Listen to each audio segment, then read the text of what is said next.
Good morning friends, मैं हूं देवानंद राजपूत और स्वागत है आज के टॉपिक में। आज का टॉपिक है क्वालिटी ऑफ गवर्नमेंट एजुकेशन। हम सब जानते हैं कि गवर्नमेंट एजुकेशन की क्वालिटी क्या है, गवर्नमेंट स्कूल की क्वालिटी क्या है। ये क्वालिटी अच्छी नहीं है और अच्छी नहीं है तो उसके रीज़न क्या है, उसके कारण क्या है। आप सबको पता है कि हमारे प्राथमिक विद्यालय में, सरकारी स्कूल में टीचर कितने होते हैं, बच्चे कितने होते हैं। हम सबको मालूम है कि हमारे सरकारी विद्यालय के जो टीचर होते हैं वो क्या काम करते हैं, कितना बर्डन उनके ऊपर होता है, कितने सारे काम गवर्नमेंट उनसे कराती रहती है अपार्ट फ्रॉम टीचिंग। हालांकि ऐसा नहीं है कि वो काम करना चाहे तो काम नहीं कर सकते हैं, काम कर सकते हैं, लेकिन फिर भी उनको एक बहाना मिल जाता है कि गवर्नमेंट हमसे बहुत सारे काम करवाती है।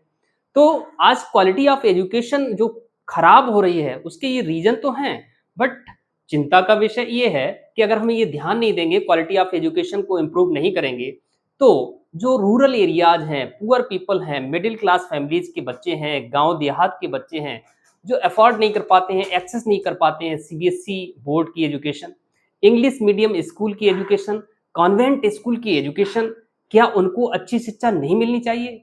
क्या उनका हक, उनका राइट नहीं है कि वो भी अच्छी शिक्षा पाएं और अच्छी जॉब करें, अच्छी समाज सेवा करें?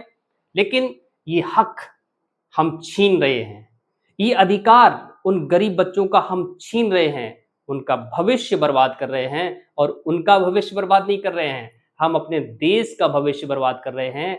क्यों? क्योंकि क्वालिटी ऑफ एजुकेशन हम नहीं दे पा रहे हैं सरकारी स्कूल में। पहले रीजन जानते हैं, उसकी रीजन क्या है। रीजन है टीचर शॉर्टेज। टीचर की शॉर्टेज होती है। एक प्राथमिक विद्यालय में अगर 100 बच्चे हैं, 85 बच्चे हैं, तो वहां पर 1 और 2 गवर्नमेंट टीचर होता है।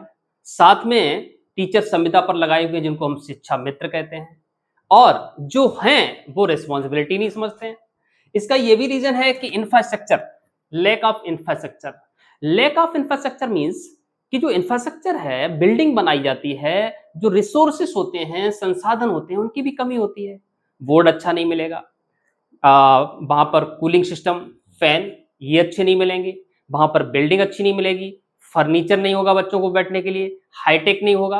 आज देखिए ना आप, गवर्नमेंट जो प्राइवेट स्कूल्स हैं, कॉन्वेंट स्कूल हैं, सीबीएसई बोर्ड के स्कूल हैं, इंग्लिश मीडियम स्कूल हैं, वो कितने हाईटेक होते जा रहे हैं, कितने रिसोर्सेस अवेलेबल होते हैं, कितनी चीज़ें बच्चों को पढ़ाने के लिए अवेलेबल होती हैं, लेबोरेटरीज होती हैं, टेक्नोलॉजी होती है, इंफॉर्मेशन टेक्नोलॉजी होती है, स्मार्ट क्लासेस होते हैं, प्रोजेक्टर्स होते हैं।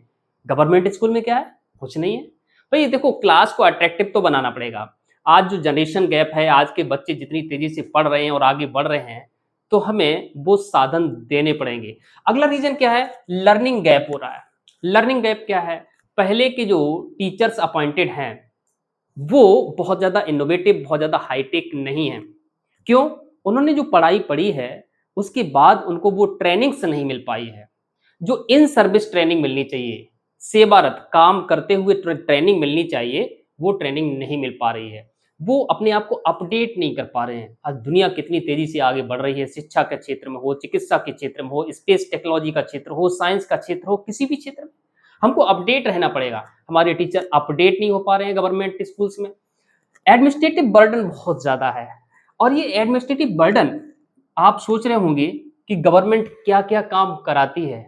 आप सब जानते हैं कि इलेक्शन होता है तो वोटिंग का काम करेंगे, जनगणना का काम करेंगे, वोट बनाने का काम करेंगे, और जितने भी काम मीनवाइल सेशन में कोई भी काम गवर्नमेंट का होता है तो उस पंचायत को, उस स्कूल के टीचर को लगा दिया जाता है।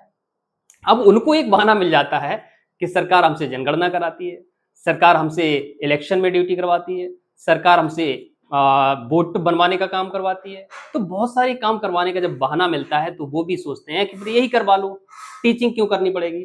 रिस्पॉन्सिबिलिटी की बहुत बड़ी कमी है हमारे यहाँ पर। अकाउंटेबिलिटी और रिस्पॉन्सिबिलिटी की बहुत बड़ी कमी है कि जो टीचर हैं वो बहुत ज़्यादा रिस्पॉन्सिबल नहीं है। रिस्पॉन्सिबल मीन्स वो अपनी जिम्मेदारी नहीं समझते हैं कि उनकी रिस्पॉन्सिबिलिटी है क्या, उनकी रिस्पॉन्सिबिलिटी क्या है। देखो, जब तक हम रिस्पॉन्सिबिलिटी नहीं समझेंगे तो हम एक अच्छे और सच्चे नागरिक, हम एक लॉयल कर्मठ व्यक्ति नहीं बन सकते हैं। और ये एक बहुत बड़ी कमी है। सरकारी स्कूल के विद्यालय जिनको अच्छी सैलरी मिलती है टीचर्स को, वो रिस्पॉन्सिबिलिटी उतनी नहीं समझते हैं, वो अकाउंटेबिलिटी फिक्स नहीं करते हैं जितनी होनी चाहिए। ये एक बहुत बड़ा रीज़न है। अदरवाइज़ कितना भी काम हो, सरकार उनसे कितना भी काम कराए, लेकिन वो चाहें तो बहुत अच्छा काम कर सकते हैं, लेकिन नहीं करते हैं एक्सेप्ट 10%। हाँ, 10% टीचर गवर्नमेंट स्कूल्स में आज भी बहुत मेहनत करते हैं, बहुत अच्छा बच्चों को पढ़ाते हैं और ये 10% से ज़्यादा भी हो सकता है, 20% तक हो सकता है। हमने ऐसे एग्ज़ाम्पल्स, ऐसे वीडियोज़ देखे हैं, जो टीचर मेहनत करते हैं, बच्चों को तरह-तरह की मेथोडोलॉजी से, तरह-तरह के मेथड से सिखाते हैं और वहाँ पर बच्चे बहुत रेगुलर पढ़ने आते हैं। उनके पेरेंट्स एवरीडे भेजते हैं सरकारी स्कूल में। ऐसे भी स्कूल हैं, ऐसे भी टीचर हैं, लेकिन मोस्टली रिस्पॉन्सिबल नहीं है। बट ये बहुत बड़ा क्वेश्चन मार्क है हमारे सिस्टम पर। मॉनिटरिंग की कमी है, मॉनिटरिंग अच्छी होनी चाहिए। अगर हम ऐसा नहीं कर पा रहे हैं तो ये फेलियर है हमारे तंत्र की, हमारे सिस्टम की, हमारी व्यवस्थाओं की। और ये फेलियर हमको कहाँ लेकर के जाएगा? हमारे देश की जो उन्नति है, देश की जो प्रोग्रेस है, उसमें एक बैरियर है, हिंड्रेंस है। हमें इस पर सोचना पड़ेगा, क्योंकि education one of the key factor of human development. Thank you.